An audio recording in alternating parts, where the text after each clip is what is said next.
অলকা নগরের প্রাসাদে রাজকুমারী চন্দ্রলতা সোনালী আলোয় বীণা বাজাচ্ছেন, প্রজারা মুগ্ধ হয়ে শুনছে।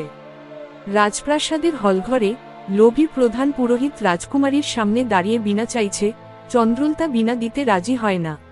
রাজদরবারে সভায় পুরোহিত রাজাকে চন্দ্রলতার চুরির মিথ্যা অভিযোগ দিচ্ছে। রাজা রাগান্বিত, চন্দ্রলতা কান্নাভরা চোখে রাজাকে বলছে, আমি চুরি করিনি। রাজা চন্দ্রলতাকে বনবাসে পাঠিয়ে দেয়। রাজপ্রাসাদের উঠোনে সৈন্যরা চন্দ্রলতার বীণার সব তার ছিঁড়ছে। রাজকুমারী রাজ্যছাড়া হচ্ছেন। চন্দ্রলতা বহু বছর একা বনবাসে জঙ্গলে নিজের ছেঁড়া বীণা নিয়ে বসে দিন কাটাচ্ছে। রাজপ্রাসাদের কক্ষে রাজপুত্র অর্জুন রানীর কাছ থেকে অভিশাপ ও অতীতের সত্য শুনছেন। রাতের আধারে রাজপুত্র অর্জুন ঘোড়ায় চেপে জঙ্গলের পথে চন্দ্রলতাকে খুঁজতে যাচ্ছেন।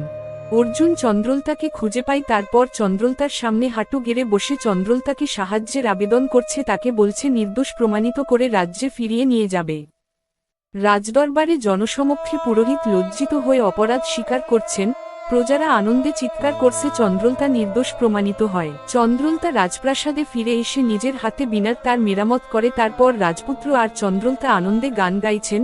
রাজ্যে উৎসবে মেতে উঠেছে।